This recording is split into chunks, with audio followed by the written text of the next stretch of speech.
L'affaire Mendomo au Cameroun, de quoi s'agit-il concrètement? L'histoire a fait le tour de la toile et suscité la révolte et l'émoi de toute personne sensée et malheureusement le rire et la réjouissance des personnes sottes, inconscientes et visiblement très malveillantes. Mendomo est une femme mariée à un homme chasseur de profession. Ayant profité de l'absence de ce dernier, Madame Mendomo a cru bon de solliciter les services de son amant habituel, un jeune garçon de la vingtaine par là.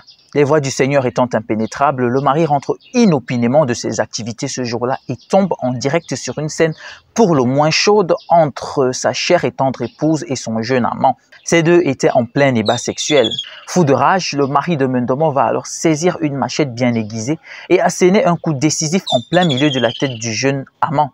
Dans la débandade, le malheureux va se retrouver lacéré aux mains, certainement à la suite de tentatives de contrecarre de l'outil tranchant.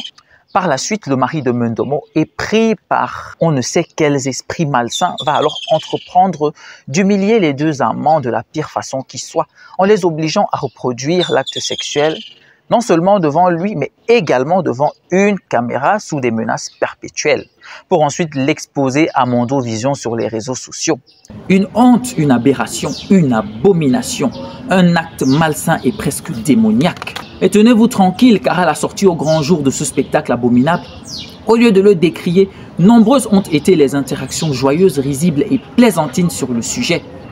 Bien fait pour elle, c'est bien ça. Il fallait bien pire, ça les apprendra. Ils n'ont encore rien vu.